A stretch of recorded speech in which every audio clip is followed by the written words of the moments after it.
COC also offers financial aid, classes that use free textbooks, and a promise program that allows qualifying full-time, first-time students to go to COC tuition-free their first year. Visit canyons.edu now. That's canyons.edu. Hometown. Your hometown station.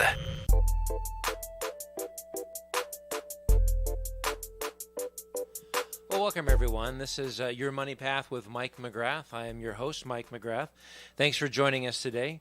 Wanted to talk a little bit today as we go through the issues of just principles and character attributes and things of how to handle money well. On this show, I have my special guest, David Haig, a senior pastor at Grace Baptist Church, to talk about a few things. To set this up, though, just a kind of reminder, the premise of the show is just the recognition that money touches virtually everything that we do and decisions that we make. And so the goal with me as a financial advisor with EP Wealth Advisors, I've been in the business for 22 years, sitting across a lot of kitchen tables and coffee tables to talk about these important matters. Have found that how we go about this is way more important than what we actually do. The why is more important than the how. And talking a lot about perseverance, we've talked a lot about patience, we've talked about being charitable and those kinds of things. And today we want to talk a little bit about, hoping the theme will keep us close to this, would be on the subject of priorities and having the right view of money. A lot of times we find ourselves in trouble. We find a lot of marriages have issues in their marriage because of money matters. And so the hope is, on the show broadly, in our conversation today with Dr. Haig, is to hopefully get to a point where we can have the right framework in terms of our mentality as we approach money, the right priorities, and the right attitude. Hoping that we can make better marriages, better employees, better employers, and better citizens across the board. So, Dr. Haig, I asked you to come on, and I appreciate you coming. Sure. It's great to be here, Mike. Thanks. In part because in your role as a pastor in general, but also specifically at Grace Baptist, a lot of what you would speak from the pulpit, but even more so in the sort of granular grassroots level, counseling marriages, counseling people in general, money matters have to come up. Oh, yeah. So it may not be the direct issue, but it's sort of an indirect issue. It kind of weaves throughout. Because I've seen that in a sort of a non-pastoral role. You're talking about, I'm upset with my teenage child or something, and it could be any subject. There's always a money issue somewhere in there. So just my first question to kind of get us started off, in your role and in the counseling that you've done over the years, how often is money a primary source of conflict? Mike, I love what you say when you say money touches every area of life, because the way I put it with folks is that, if you're working and you're gaining a wage, then you give a ton of your life to get that money. Right. It used to be 8 hours a day. It's a whole lot more than that today, isn't it? That's But you're trading your life for dollars, and that means that the way you spend those dollars is actually what you're doing with your life.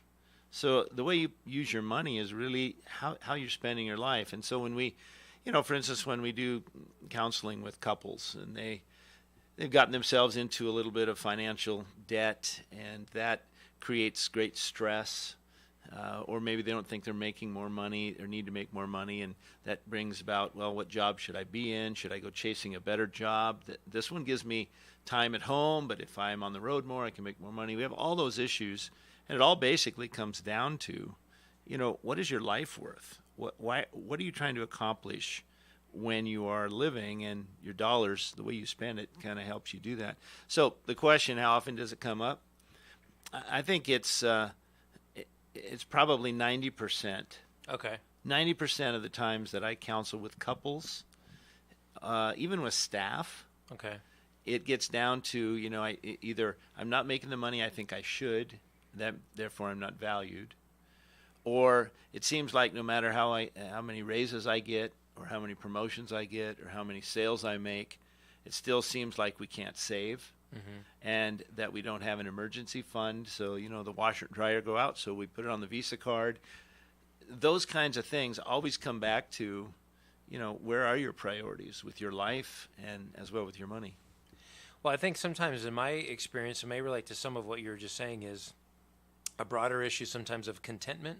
Yeah. It's difficult. Like I work with a lot of times with younger marrieds, meaning you're 20s ish, but young marriages nonetheless. So there might be some of the same couples you would talk to, but they wrestle because they think of the expense of living in Southern California. They're just starting out in their careers, but they sort of come in with this expectation. Well, because we're here, we should probably have the 2.5 kids and dog and a house with a picket fence, And I was that way when I was in my 20s too, so I get it.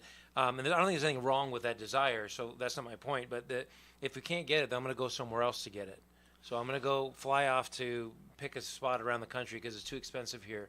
Or you take on the second job, and then now you're never seeing each other. So it starts to pull you, not necessarily the marriage apart, although that happens, but it just sort of, as I would say, it stretches you thinner. Yeah. And so the issue of contentment and where do you place those values? Is it okay to live, as they would say, live small? And I mean, how do you have a framework around that to answer that question for him? It's interesting. I often talk to people about the way they take vacations, because many people take vacations to go and simplify. They'll go to a campground, they'll go hiking.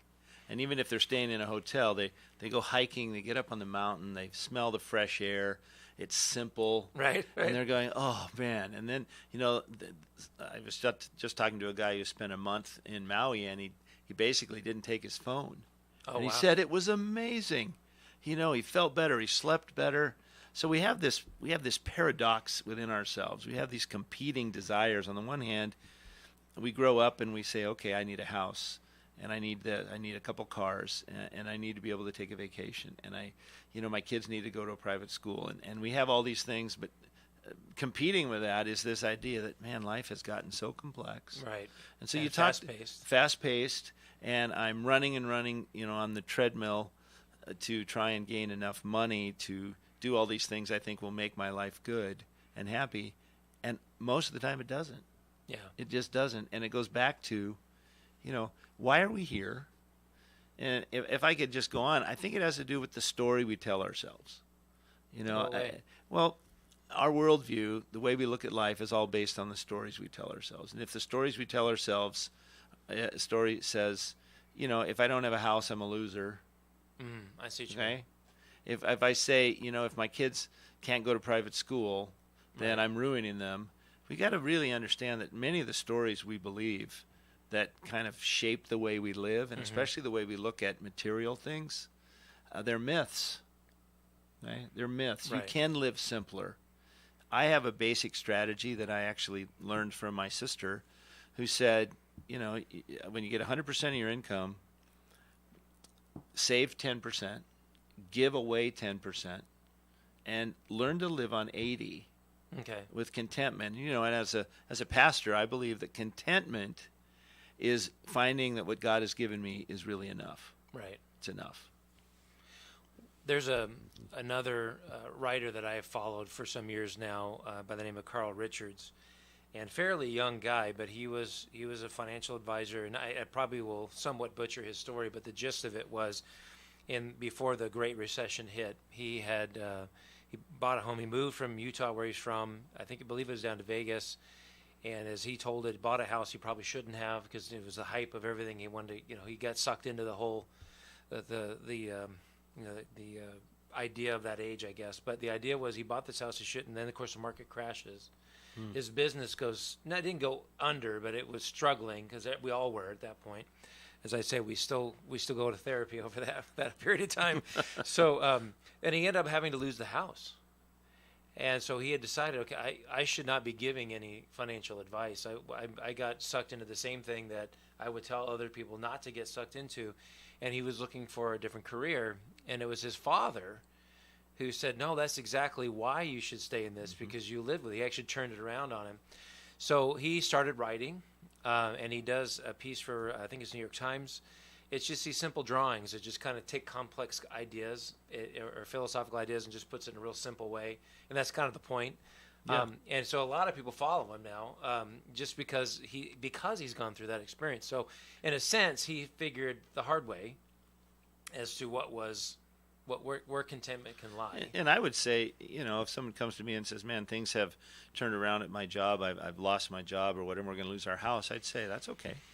Right. I mean, there are numbers of great entrepreneurs, guys who have started great companies who then lost everything, started another one, lost everything. You can lose your house isn't you. Right.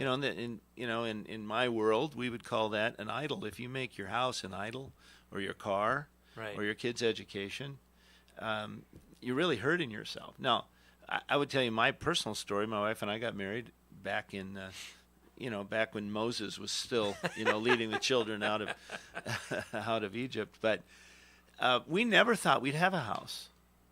We never thought we did. So that wasn't an expectation. No, we were making very little. Yeah. And then we had kids, and so we had made a plan that when the children came along, my wife would quit working. Okay. Which was another kind of step backwards financially. Sure. And we thought we'll never have a house. In fact, we were married for 11 years before we were finally able to scrape together enough money. And even then, I had to borrow $2,000 from my dad for a down payment. And the house was, $49,500. Okay. So, but back then I was making, $12,000 a year. Right. So we finally got into a house, and we thought, man, what could be better than this? And it was great. Yeah. Till we had more kids. Yeah, right. And we could have lost that house. But my point is that if we go into life with the right expectations, that we're gonna manage our money not so it takes over our life, but so that it gives us the ability to live our lives. And then you have to decide what really makes life worth living. For me, well, of course, as a pastor, it is bringing glory to God. Yeah. In marriage, it's being able to spend time and nurture my wife and be nurtured by her. And when children came along, to build a healthy foundation of relationship. Kids don't really care if you grow up in a house or an apartment or a tent. If mom and dad love each other and it's a happy place and they learn great values and go on to be tremendous contributing citizens in our society, they don't care whether they had a room by themselves. Right. Well, that gets back to that kind of broader theme I was thinking of, was of priorities. That's a expectation, but it's also a priority. My priority isn't to have the proverbial house on a hill as much as it is to nurture my family. Absolutely. And go on. So I think sometimes our society, at least Western society, has this notion of, especially in the U.S., if the American dream, you can do it, and that's a good thing in a lot of ways. But this idea that if you said that if you don't have that proverbial house on the hill or the a BMW or whatever that is that should be your dream. That's a noble pursuit. But at the same time, if you end up pursuing it so hard that you start neglecting some of these other things, priorities get really jumbled up. The other thing is, what I've seen is that when you have these kind of expectations, that your desires tend to swell to fill any additional income. So I remember when my goal was to make $30,000 a year by the time I was 30. Okay. Well, I made it. Yeah. And then all of a sudden, that means we had this little house, and we had one car. And then suddenly I thought, wouldn't it be great to have 2 cars? Right. And then wouldn't it be great to have 3 bedrooms? And our number one goal at one point was a bathroom with 2 sinks. Can you imagine, Mike? 2 sinks. And of course, I'm showing my age here, but what we found is that at a certain point we had to say, wait a minute. Let's not allow our dreams and desires to expand every time our income does. Yeah. And let's set a limit. What do we really need? And then the income that comes in over that, suddenly you're freed to do some good things with it. You can save it. You can give it away. I would tell folks, one of the great joys in life is to be generous.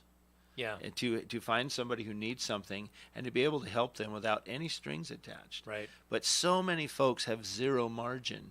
In fact, they have negative margin because they not only live on the $120,000 a year that they make, but they also have $20,000 on their credit card. Right. So they're following the U.S. government. We're just gonna spend more than we make, and the pressure that brings on marriages, which is something that I've seen over and over, is horrible. As you're talking, I'm thinking of a client of mine who, in a very good way, illustrates that. They live in a nice part of town, but they live humbly, really. in Los Angeles, but when we were talking through her financial plan, one of her goals was, I want to be able to give without even thinking about it, let alone worrying about it. And it doesn't have to be this super complex charitable trust kind of thing, as much as it was, I want to help out a friend of mine whose son was diagnosed with cancer, and they need something to pay for, their mortgage because they're not working right now to take, something like that, and just not even worry about it. It was just this money. So it kind of became a fun exercise from my point of view to set her up in such a way that she would be free to do that. But the intention was great. And she has a blast doing it. That's great. So it's so much fun to kind of watch her do that. But I would say, so you had just mentioned something about the impact on marriages, whether it be debt or just living as I would say, on the edge of debt. So we know oftentimes that you're fine until something happens. So someone gets sick, someone loses a job, a large unexpected expense comes up, and now you're behind the 8 ball. And so now you got this $10,000 credit card debt. You don't only have 10 grand to pay it off at the month end, right? So you just have to start servicing it. Well, then debt service becomes a bigger thing, and then eventually something else comes up, and I call it the death spiral. So you were doing fine. You didn't really do anything wrong, right? The dishwasher busted, or the transmission went out, or it's just life, right? But as that puts pressure on, the issues of communication in marriages has got to become strained. So maybe in your experience, I mean, especially when it comes to money, and just in your experience, have you found people miscommunicate around that issue of money? I mean, it doesn't have to be married couples, but I'm sure it probably commonly is. Well, one of the common things is that they don't communicate about it. Oh, okay. I mean, I'm counseling with some folks right now where there's, they did something they shouldn't have done when they got married. They had separate bank accounts. And suddenly there's a downturn in the guy's sales, and he's not bringing in the money. He's been putting the money into his account, but there's not as much there. He's worried about it. He's not able to pay a couple of their bills. He doesn't tell his wife because he's sure that next month he's going to be able to, cover it. Yeah, it's just an example. Yeah. And, anytime in a marriage goes bad, one of the common problems that it becomes husband against wife because of a challenge. Communication means it's got to be husband and wife together versus the challenge. Gotcha. And you can't do that unless you communicate. But many times we don't understand as men how women understand finances and vice versa. Usually in a marriage, there's one person who is security conscious. And so what do you mean by that? Well, for instance, let's say they get a tax refund, and they get $5,000 back from their income tax. One of the people usually wants to put it against debt, their credit card debt, or save it. And the other person many times wants to say, hey, we got this money, let's go to Hawaii. Yeah, it's found money. Let's have some fun. And nobody ever realizes that was money you gave the government. Right, I know. That they made money off it while you didn't. Right. So my point is that communication is hard if you have different perspectives on money. Usually women are more security conscious. They, I'm not trying to make broad statements here, but moms have the kids. They want the house to be right. They're concerned about the nest. Right. Not always, but sometimes. Yeah. My wife's that way. Whereas I'm more prone to say, you know what, we got this. I went and spoke somewhere and I made some money. What do you say we go away for a weekend? Right. So what you have to understand is that both of those are good. Yeah. It's fine to want to go to Hawaii on vacation. It's fine to get away, but you've got to have a communicated mutual agreement that we have a budget. We're not going to spend more than we bring in. We're going to be very guarded about our use of credit. We're only going to make, sound financial decisions. And then with 80% of our money, then with this other 10% that we save, right. and 10% that we give, that's where we can be a little flexible. So the idea that, going back to your example of the separate accounts being an issue. Oh, it's horrible. Is more a manifestation of the fact that we talk about priorities. The husband and wife may have different priorities, and they're blind to each other. Exactly. As whereas if they're together. So I mean, that may be part of the communication, or the starting of a communication would be to combine our priorities, and unify, maybe a better word for that. Because I think the other thing I was thinking of, as you're talking, in my experience, is that not only by gender, but just how we grew up. Right. No, so background, a sure. good friend who, his dad always just struggled financially. The jobs never were long-term, that kind of thing. And He says, I remember, someone coming to repossess the car. Oh. And he said, I just remember it, and it was just, the family just kind of dealt with it at the time, but it's like burned in the back of his eyelid. Mm-hmm. So he tended to have a very security-minded mindset. I don't want that ever to happen to me. Mm-hmm. So, and my own parents, remember, they both were little kids during the Great Depression. My dad's result of that was more this idea of, hey, if I have money, then as long as whatever I have is clean and it's functional, I don't care. He just kind of distanced himself from caring about it. Mm. My mom wanted to have things that she couldn't have when she was younger because they were poor. Mm-hmm. So they had different reactions to the same things. But right. I think that might be where the communication comes in too. So you have to get these two people together to really understand where they're coming from, but from background as well. Sure, so, absolutely. Well, I tell you what, let's stop there for just a second. I'm going to pick up on that question again and then finish off. But real quickly, you are listening again to Your Money Path with Mike McGrath. It's KHTS 98.1 and AM 1220. The best live theater can be found right here in the Santa Clarita Valley. The Canyon Theater Guild has been entertaining audiences for decades with top-quality musicals and plays. Located on Main Street in Old Town Newhall, CTG also offers workshops for the young actor in your family. For more information, call the box office at 799-2702 or go online to canyontheater.org. Hey, this is Ellen Kay, and did you know Exer More Than Urgent Care is open daily in Stevenson Ranch? Exer is the ER alternative that's built and staffed by ER doctors. With on-site lab, x-ray, and pharmacy, Exer has more medical services than a typical clinic. Walk in and be seen in minutes. Open 7 days a week from 9 a.m. to 9 p.m. For more information, just go to exerurgentcare.com. That's EXER urgentcare.com.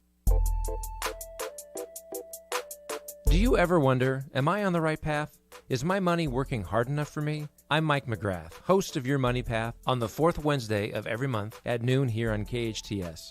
I'm a certified financial planner and partner at EP Wealth Advisors, a fee-only wealth management firm here in Valencia. To find out how you can get on the right path, visit me, Mike McGrath, today at epwealth.com/Valencia. You already know Salt Creek Grill has the best food in our valley. Well, now you can have Salt Creek's gourmet meals catered to your event. I'm Greg Amsler, owner of Salt Creek Grill. I'd like to introduce you to a new level of catering, featuring our catering director, Tamara Levine. Salt Creek Grill creates memorable experiences, which leaves our clients and guests with a sense of awe and excitement. From menu development to picturesque presentation, you'll enjoy culinary excellence and creative catering. Salt Creek Grill, a new level of catering. Now FM 98.1 FM and AM 1220. Your hometown station.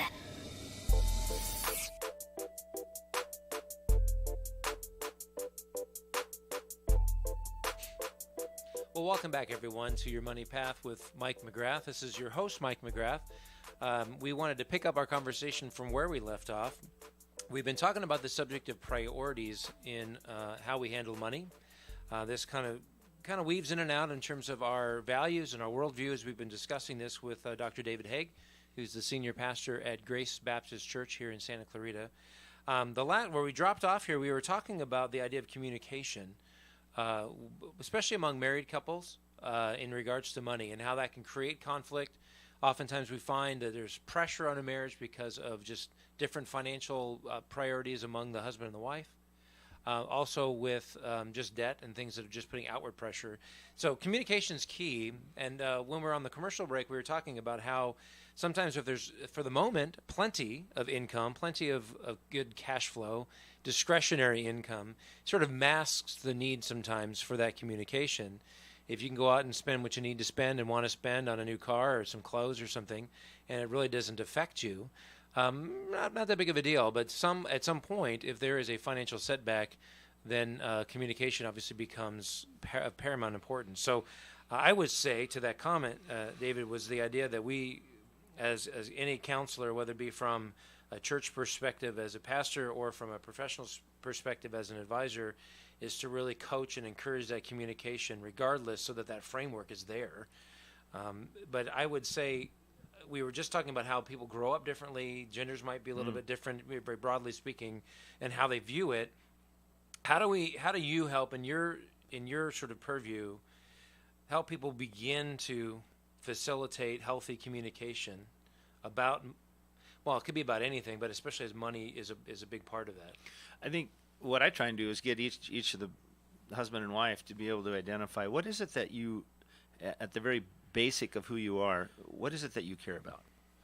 Some will care about security. Some will care about, I want to have this and this and this and this. Right. For some people, well, I want to make sure my kids have this, this, and this, and all of those are good, right, or can be. And so if the wife, for instance, says, I really want to make sure that our kids can go to private school, that needs to be known, because that's kind of what's driving her understanding of saving, of maybe not taking a luxurious vacation, of not buying that new car but buying a used car. Whereas the husband may say, you know what, in my business, to drive a really good car is helpful if you're in real estate or whatever you're in. And maybe he has an idea that, no, I want our kids in public school. I went to public school, right. And we can. That's Again, a lot how of we money. Grew up how we differently, grew up. Yeah. So what's important in order to understand one another, in order to communicate, we have to understand where one another's coming from. My wife and I recently learned an interesting thing where, she'll say things and I'll say things. We'll talk about, hey, it'd be great if we had a new front door or something. And sometimes we're just talking. But when my wife says, what about a new front door? I think, well, that's what she really wants. Right. And I start thinking about it. So we came to the conclusion not long ago that when it's really important, we need to say that, hey, honey, this is really important to me. So in terms of communication, each of the couple needs to be able to identify what's really important to you. Is it your kid's education? Is it that you have 3 TVs? And then once you find out what's really important, then you have to shape that, in my world, according to righteous principles. Yeah. Right? That you're not making an idol out of it, even if it's your kid's education. That you're not going to spend more than is right and reasonable. That you're still able to set up what I call a freedom account, which is that savings account that is accessible for new tires or when the washing machine goes out, so you don't have to go into debt.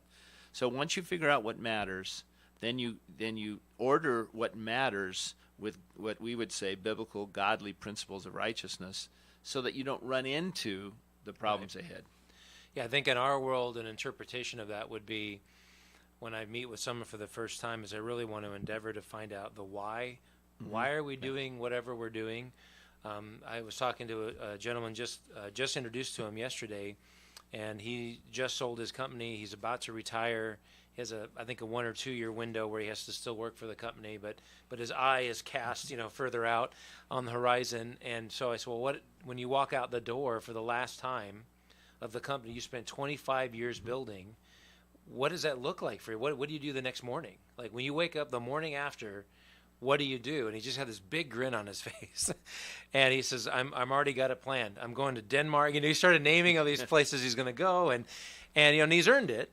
And it's great. But he already had it set aside, some money to pay for it, this sort of thing. But to him, that's the why. So when we go to the how or to the what, as far as working out cash flows and things, like your sister had all the rules, saving 10%, that kind of thing.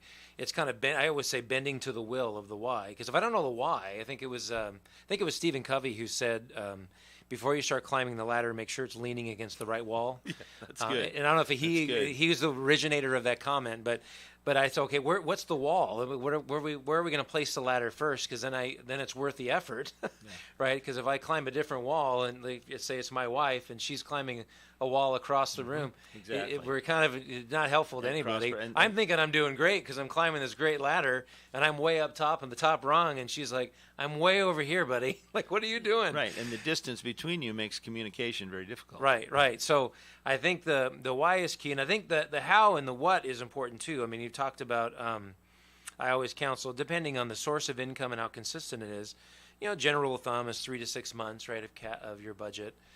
Sometimes if it's commission and it's kind of here and there and it varies a lot, maybe even a year if you can build it up. And people hear me say that, like, you're crazy. How can I possibly do that? Well, that just means that another decision has to be made about, not spending money on, maybe you get the Honda Civic instead of the Beamer 3 Series or something. So, we have priorities to settle these things up so you can kind of create it. What's interesting is when people start to think about retirement, they begin to do just that. They begin to say, okay, can we get along with one car?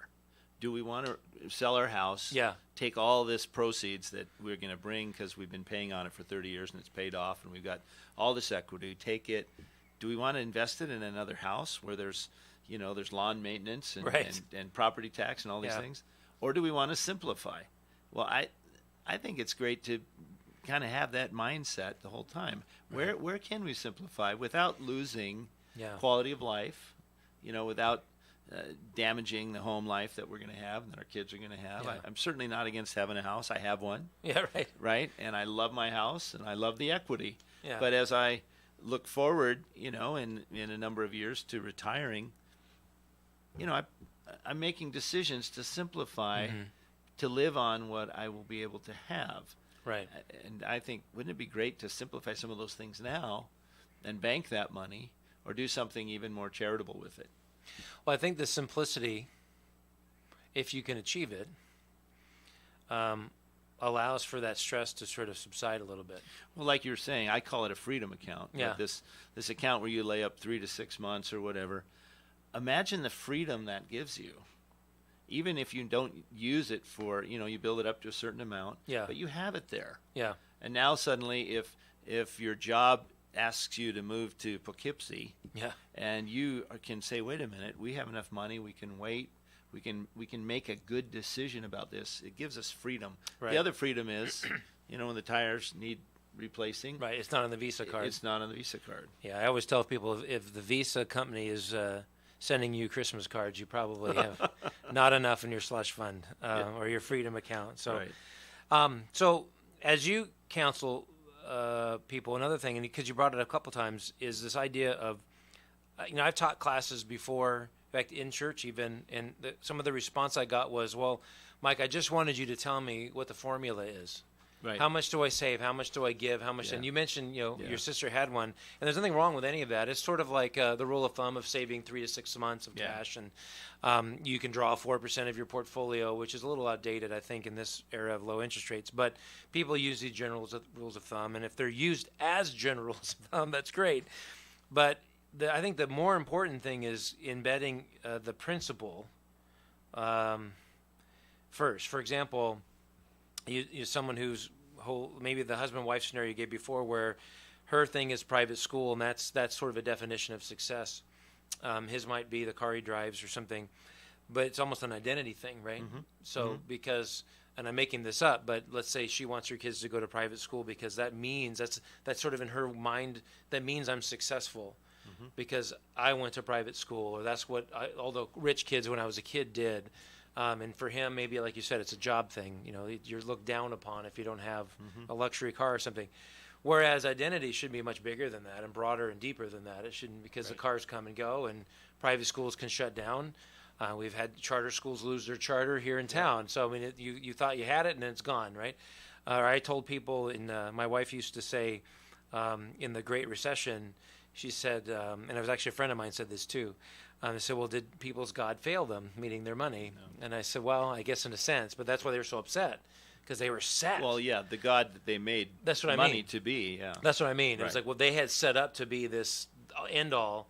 I can retire. That was the big thing, the way I want to, and then all of a sudden that goes away. So, I mean, those kind of bigger, broader, deeper principles before, because I think our mindset is, well, just tell me that, like I mentioned Stephen Covey, just tell me the 7 steps of highly successful people, and I'll just follow it. Yeah.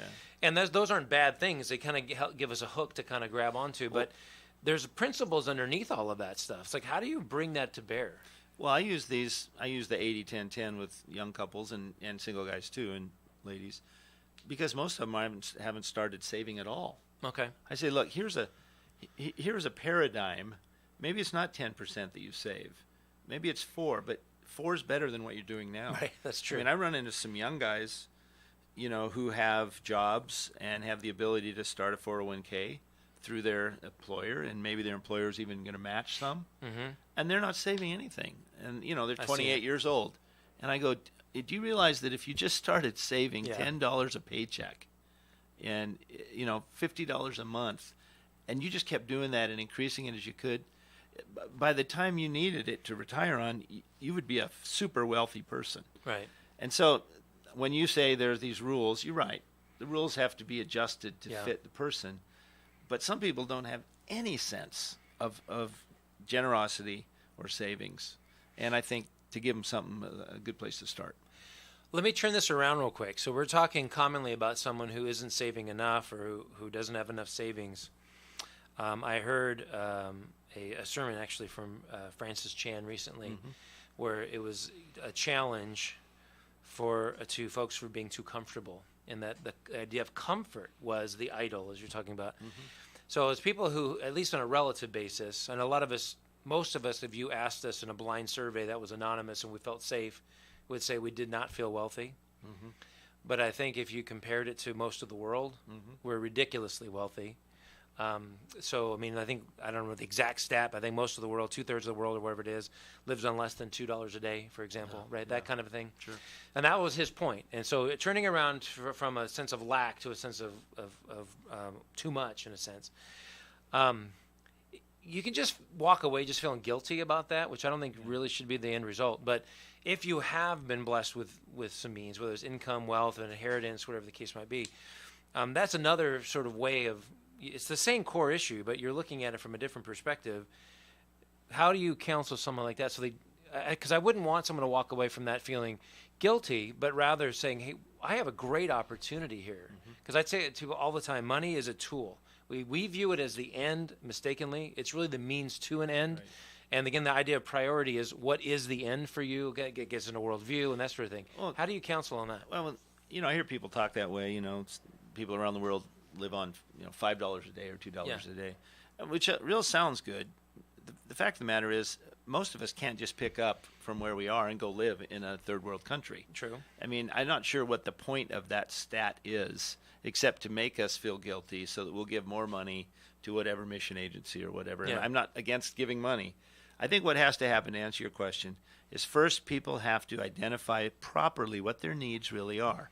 Their needs today, their needs for retirement, their needs for their kids' education, with reasonable boundaries, with righteousness and godliness, thinking I also want other parts of my life to be a place for my tool, which is money, to be used. Once you find those needs, then there's a basic principle. If in the providence of God, through my job, through inheritance, through whatever, I actually have more than I need, now the question is, am I supposed to consume the excess on myself? That's what you're saying. That's the problem. Too many people don't know their needs. They haven't identified what they really want in life. And so they grow those needs based on what's available as their money grows. Right. Rather than saying, okay, this is what we need as a family. This is what we'll need in the future. We're going to protect that. But if God brings in $1,000 a month more than our needs are, you got to fight the tendency to say, "Oh man, we got $1,000. Let's go buy this." No, have a plan to say, "Well, let's put some of that aside, and then let's find a good charitable organization, someplace we're involved, someplace where we know the administration is using the money for the right things that we believe in, and that you can bring your kids and show them." Right. Show your kids that we're not the greedy Americans who just make all we can all we get, and sit on top of the can afraid someone's going to take it away from us. Right. That we are not the end users of the blessings that God has given us. Yeah. That we're a flow through, we're a sprinkler, right? We're going to make this world better and the people around us through what God has given us. Yeah, there's a story that I read, and I'm going to forget the name of the book. I think the book was Beating the Midas Curse. And for anyone listening, I forgot the author's name. So, but it was this idea, Midas Curse being that within, and throughout history, in multiple generations, multiple cultures, within a third generation, wealth developed is gone. Yeah. And so they called it the Midas Curse. So how do you beat it? And to give the Reader's Digest version of the answer was this idea of finding the means of articulating those values that developed it. And there was a great story, and these are advisors like me, and abbreviated version was that it was the great-grandfather was sort of the patriarch of this family, very, very, very successful. The grandpa was very successful, but a lot of the younger generations were sort of disconnected from great-grandpa. He was kind of gruff and other sort of things. So they set up this big family, kind of like a family reunion, and so they rented a lodge in Idaho or something. So he had to like practically bribe the kids to come hear great grandpa tell his story. And long story short, he opens his talk with them by giving a number, and they're like, "What are you talking about?" And he was a survivor at Auschwitz, and they didn't know. Yeah. And so he had built a successful company, and of course, when all that went down, he lost it all. He goes back home. He's from Hungary, so he goes back home to Hungary, and of course, is devastated by the war. So he and a buddy build a construction company. So then later on, that becomes successful, and then the Soviets take over, and he take it all away again. So it was actually a small Baptist church in Georgia, not the country, but the state, sponsored him to come to the United States in the 50s, and he rebuilds the company again. So it's just the values of that. So he said by the time that they were done with the story, these kids, were anywhere from 6 to 20, were viewing this as just dollar signs that they were going to inherit. Now understood what it took. That was the idea. Well, I think it always comes back to character, doesn't it? Someone has said that praying, God, if you're going to give me wealth, give me character first. Right.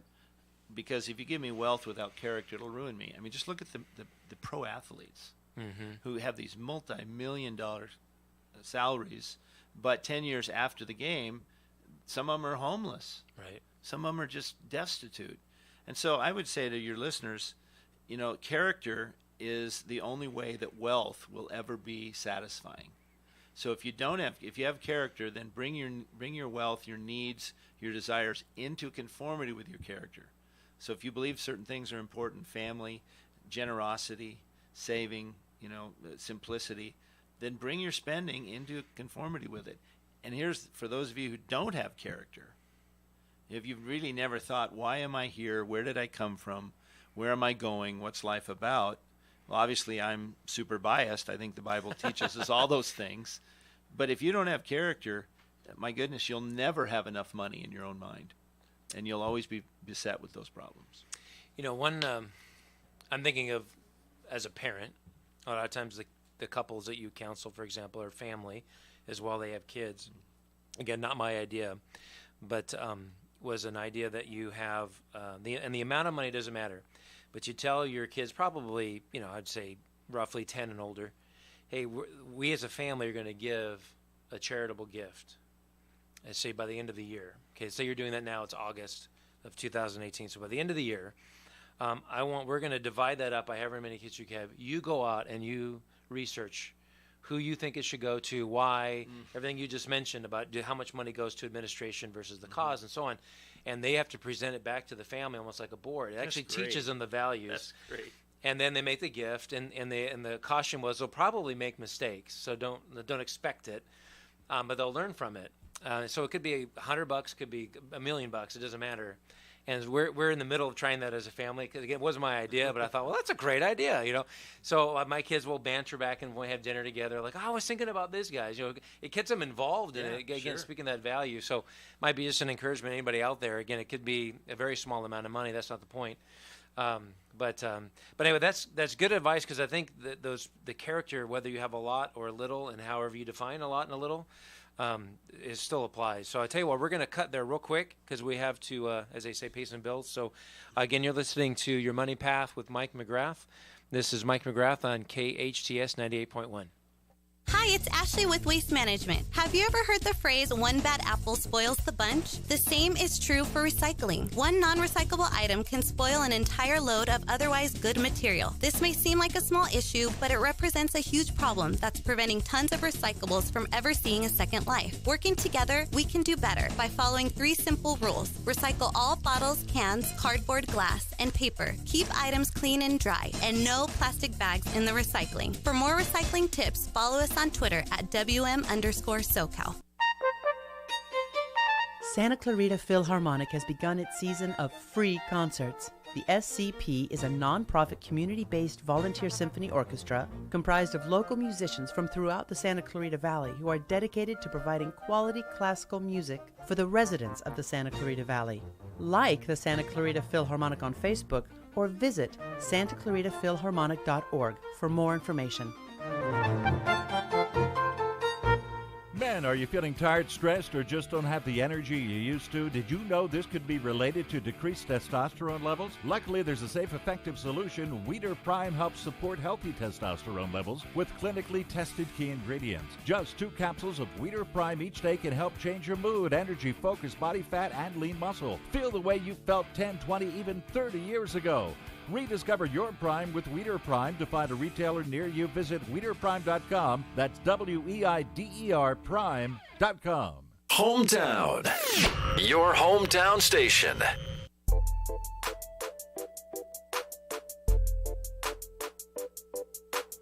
Well, welcome back again to Your Money Path with Mike McGrath. This is Mike McGrath, your host. I thought we'd just pick up where we just left off. We were talking about just some practical ideas as parents to maybe teach just the values. We were talking about how to impart that a broader context of just communicating well about money and the priorities. So, and David was just saying off camera, if you will, something they did with their kids. I thought it'd be great repeating. So it was sort of a version of the jar method. Yeah. We gave all of our kids an allowance just for being our kids, and then they got more as they grew older and were able to do chores and things like that. And then, when the girls started babysitting and Andy started, mowing lawns and doing things. Sure. We had 3 jars, and when we'd give them money or they'd make money, they were required to put a certain amount in the savings jar, a certain amount in the giving jar, and then they had a spending jar. Okay. So, and the savings jar, they would save for something, and it was so exciting when they got to take their penny dimes and nickels and dollar bills and bring it to the store and buy that new video game or buy that pair of shoes or whatever it was. But I think it instilled in them that my money's not mine. Yeah. Okay, this money belongs to the jar. This money belongs to the savings jar. It's all my money, but I don't have access to it. Right. And I think that's a delayed gratification character that says, okay, just because I have $10 doesn't mean I spend $10. I do something with it because I'm planning on the future, and it gave them discipline. And when you're saying that today, they're all my pretty, kids are good with money. Yeah, and the girls married really well too, so that helps. I was just doing some with my 7-year-old. We were trying to get him to start chores. Yeah, and he really, really wanted this Lego thing. 7. Yeah, and I said, well, tell you what, if you do some chores, that'll be your payment. And he just kind of looks at me. He's like, "Yeah, no, I'm not doing that." So I called him. My wife said, "Well, hey, what could he do at 7, right?" So we're naming all these chores. He just kept, "No, I'm not going to do it. Not going to do it." Like 10, 15 minutes of this. I said, "Okay." Like he had a little booklet where we were looking at all the toys, and I closed it up and I put it away. I said, "Well, conversation's over." He's like, "Fine." He got all kind of defiant there a minute. About 15 minutes goes by. He goes, "So, Dad, what were you thinking again about that one chore?" You had to think about it, right? So it doesn't always go smoothly. Is kind of my point. They got to resist, right? Well, like we do. Well, it was his first time, though. Yeah, that's true. His first time thinking, okay, wait a minute. I don't just get given stuff. I have to earn it. Yeah. And next time he'll go, okay, I earned it last time. That worked really well. Yeah. And let's do it again. Yeah. He's going to come to you and say, hey, Dad, how much for a new bike? That's what he's going to do. Yeah, that's okay. I can negotiate. So, So I know we have just a couple minutes left on the show, but I always try to ask at least some of these questions of everyone I've got on there. I don't usually go through them all, but let me start with this one. So I'll go the second one here on the list. What is the value you think has most helped you with money? Well, I know this one absolutely for sure. It's just that I don't exist for myself. Therefore, my money doesn't exist for myself. I mean, I haven't talked a lot of religion, but I'm a follower of Jesus Christ. Yeah. He's my Lord and Master, and my life is meant to bring glory to Him, and that has to be with the way I talk, how I take care of my physical body, what I believe, and really how I spend my money. So my money's not mine. It's kind of an extension of that I'm value. a steward, not an owner. Okay, He's given it to me to use. He's given it to me to use for some of my own needs, my family's needs, but certainly for those around me. Okay, so we know, but no one's perfect though either. No, well. So as you've done this, and you can have more than one, but what's one financial decision you wish you could take back? Well, I got taken on a car. I went into first time I'd ever been in a dealership because my dad always bought used cars from a guy down the street, and so I went into a dealership and I was looking at a Honda Accord, which was and it was used. Okay. And the guy said, this is the cost and this is the monthly payment. And I said, oh, that's too much. So he went in and talked to somebody, behind closed doors and came back and said, and here's the monthly payment now. Well, he went from a 3-year term to a 5-year term, reduced the payment, and I didn't realize it. And so I bought this car that I couldn't afford. Okay. And I spent 5 years learning the hard way, as we would say. Well, we all have stories like that, so never something to feel bad about. But okay, so looking outward then, if there is one person in the world that you would like to get their finances in order, who would it be? And if by order, do you mean they've made horrendous decisions? No, in other words, they would be sufficient and secure financially to make them maybe a better person. Well, I talked to you about one of my children's school loans. Yeah. It would be that. Okay. And a shout out to those of you who are just borrowing like crazy to get an education. You get the education in 4 or 5 years, but you pay for it for 20. So be very careful. Yeah, that's a subject. We've had interviews from Money Inc. to Nerd Wallet that talk a lot about, to me and some other colleagues of mine, about how to, all the, if you will, the blocking and tackling of how to deal with that. But the issue is really that, and I still haven't got my head around it, like, why the heck does college cost that much in the first place? So that's a whole nother subject. Maybe I'll tackle that on another show. But how about this, and we'll kind of conclude with this. Who is the best person that you know with money, and why? Like, what is it about them that would cause your inspiration? Well, I have a really, really good friend that I went to high school or college with, Terry Catron, and he was a high exec with Intuit. Okay. And I don't know if he was a controller. I think he was their controller. And so he made a lot of money, and then they reorganized him right out of a job, and yet he had done so well with living below his means, investing, and everything, that he was able to take an early retirement, and actually now is an executive pastor at a church. Oh, okay. So he was able to go into go to a second career that doesn't pay very much, right? And be able to do that because he had spent a career dealing with money very well. I like that. I think that's kind of an example of what we're trying to talk about. I think it's the idea that if you know who you are and why you're doing what you're doing, and then have the discipline to prioritize around that. Yeah. I think that is going back to the top of the page, if you will. The idea that makes you better with money, that makes you a better husband, father, employer, employee, and all the things we're talking about. So you need to control your money, not let your money control you. Right. Yeah, that's enough said, I think. So, well, I think for me, I think we'll wrap up right there. But again, you're listening to Your Money Path with Mike McGrath. A couple ways as we conclude to reach me. If you have questions about what we've discussed here or just in general, you can reach me via email at mcgrath@epwealth.com.